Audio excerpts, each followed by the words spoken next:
这次课说一下孔子的天命观，就是孔子对天这个概念的认识。咱们先回顾一下孔子以前中国人对天是什么印象。商朝的时候，天是人格神，是万物的主宰，是商人的祖先。什么是人格神呢？人格神就说这个神他跟人一样，他做事情就很随意的，他是有喜怒哀乐的。他哪天心情不好就给你人家来个洪水，哪天他心情好了就给你来个大丰收，你也不知道为什么。他可以随意干预人间事务，这种神就叫人格神。到了周朝，周人认为天是道德之天，道德之天呢就不像原来人格神那么随意了，道德之天根据人的道德来决定人的命运。到了孔子这里呢，他是继承周人的对天的传统看法，也认为天是万物的主宰，是道德之天。这个天作为万物的主宰，具体体现在4个方面：自然界、人类社会、个人命运以及人的道德。咱们依次看一下。首先，天是一切自然现象的决定力量。一次孔子说：“予无言”，就是我不想说话了。子贡说：“子如不言，则小子何述焉？”老师如果不再说话了，那我等学生凭借什么来继续得到教诲呢？孔子说：“天何言哉？四时行焉，百物生焉，天何言哉？”虽然4时之更替、万物之生长都是由天来决定的，但天是不言不语的。然后，天也是政权转移和文明兴衰的决定者。孔子说：“道之将行也与命也，道之将废也与命也。”道指的就是孔子要实现的恢复周礼、恢复天下秩序的政治理想。道能够得到推行是由天命决定的，道不能够得到推行也是由天命决定的。孔子晚年感叹说：“凤鸟不至，何不出图？无一矣夫。”凤鸟不至，凤鸟指的是凤凰，古代传说中的神鸟，祥瑞的象征。传说舜帝时和周文王时都曾出现，出现就是表示天下太平，预示着时代的兴盛，事业的成功。河不出图，就是黄河里不出河图。所谓河图，传说伏羲氏时代曾在黄河中出现一条龙马，背上有一张图。后来伏羲氏画八卦所根据的就是那个图。黄河出现河图是圣明君王出现的一种征兆。整句话的意思是说，凤凰不出现，河里也不出图，上天不眷顾这个国家，我们这个国家已经没有希望了。国家有没有希望都是天决定的。然后天也是个人命运的决定者。孔子周游列国，经过匡地被人围困的时候，说了下面一段话：“文王寂寞，文不在兹乎？天之将丧斯文也，后死者不得与于斯文也。天之未丧斯文也，匡人其如于何？”周文王死了以后，周代的礼乐文化不都体现在我的身上吗？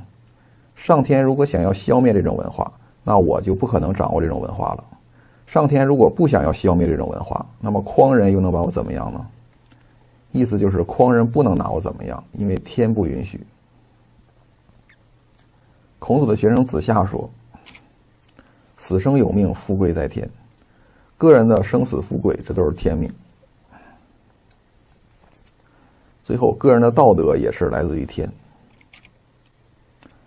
孔子在周游列国的时候，有一次被宋国的司马桓颓追杀。孔子自信地对弟子说：“天生德于予，桓颓其如于何？”上天把德赋予了我，桓颓能把我怎么样呢？有一个人问孔子的学生子贡：“你的老师孔子是圣人吗？为什么如此的多才多艺？”子贡回答：“故天纵之将圣，又多能也。”老天本来就要他成为圣人，又要他多才多艺。这个人的德性都是天赋予的。以上就是天4方面的主宰能力。然后咱们说一下鬼神的问题。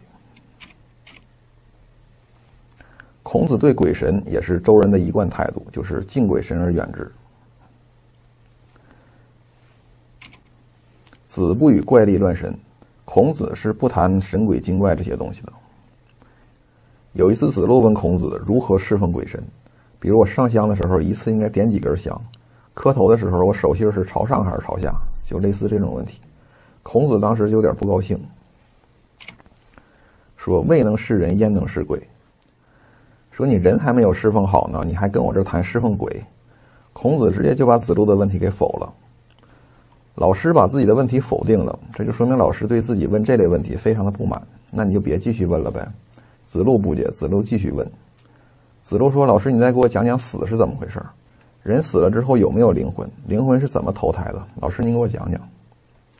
孔子更不高兴了，说未知生焉知死，活都没活明白，你跟我说什么死？我平常教你的仁义礼智信你都做到了吗？做人都没做明白呢，就研究起做鬼了。孔子不讨论鬼神，但也并没有明确的否定鬼神。在周礼里边有祭祀祖先呢，如果人死如灯灭，没有鬼神，那么拜祖先拜的是谁呢？所以孔子也不能明确的否定这个东西。孔子的思想呢，基本能讲到的都讲到了，内容比较杂，咱们总结一下。首先，孔子最重要的概念是人。